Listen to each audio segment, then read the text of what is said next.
एक मिनट के लिए ना ये सीन इमेजिन कीजिए। रात का घना अंधेरा है, जंगल के बिल्कुल बीचों बीच। आग बस बुझने ही वाली है। महाराणा प्रताप वहां बिल्कुल अकेले बैठे हैं और उनके हाथ में एक अधूरा खत है। हल्दी घाटी की तबाही, अपने वफादार चेतक खोने का दुख, और उसके बाद जंगल की ऐसी हार्श लाइफ।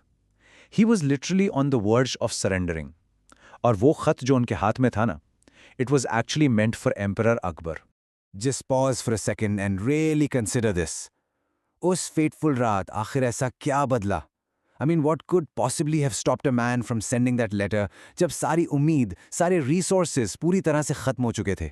क्योंकि इसके बाद जो भी हुआ, वो सिर्फ प्रताप की कहानी का टर्निंग पॉइंट नहीं है. It is genuinely one of the greatest stories of loyalty in human history.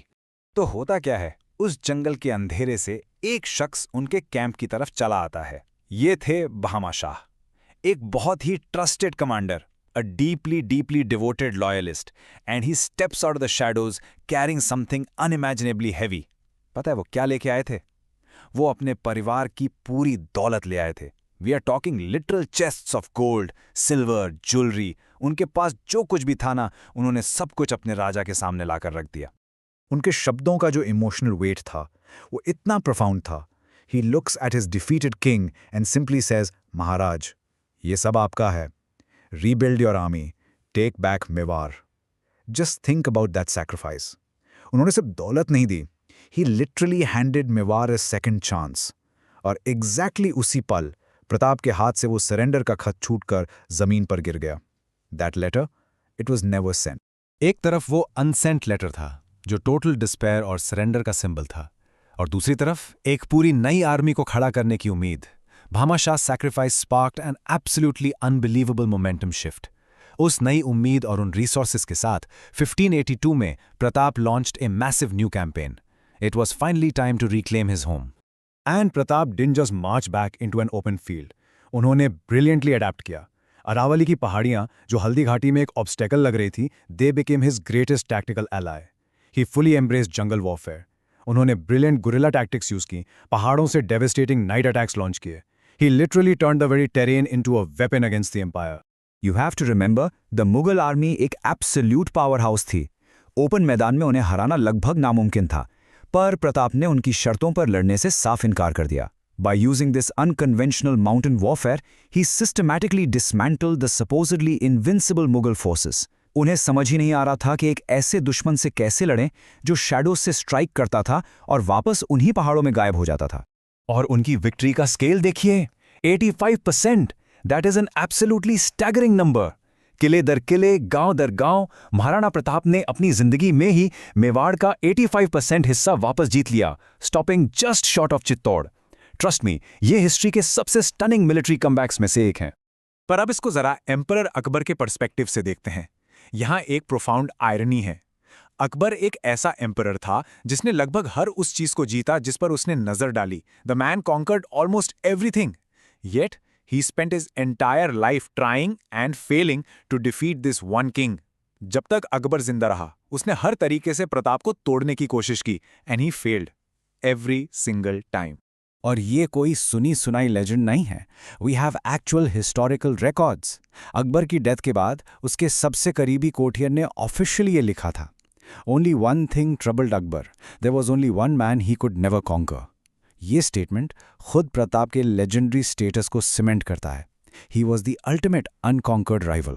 दुनिया के सबसे पावरफुल एम्पायर की आंख की सबसे बड़ी किरकिरी। ये कमबैक जो 1582 में शुरू हुआ था, वो 15 साल बाद अपने अंजाम तक पहुंचा। 19 जनवरी 1597 को at the age of 57 Maharana Pratap passed away. I want to really slow down here, क्योंकि ये पॉइंट बहुत इंपॉर्टेंट है। वो अपनी आखिरी सांस तक पूरी तरह अनडिफीटेड रहे। उन्होंने कभी अपना सर नहीं झुकाया। He never once set foot in an imperial court to submit. He lived and he died strictly on his own terms.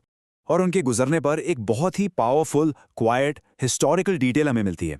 कहा जाता है कि जब प्रताप की मौत की खबर एम्परर अकबर तक पहुंची ना, तो अकबर सच में रो पड़ा था। Just think about what that actually means. एक इतने पावरफुल इंसान का अपने सबसे बड़े राइवल के लिए आंसू बहाना, that is perhaps the greatest salute, the absolute highest form of respect जो एक दुश्मन कभी दे सकता है।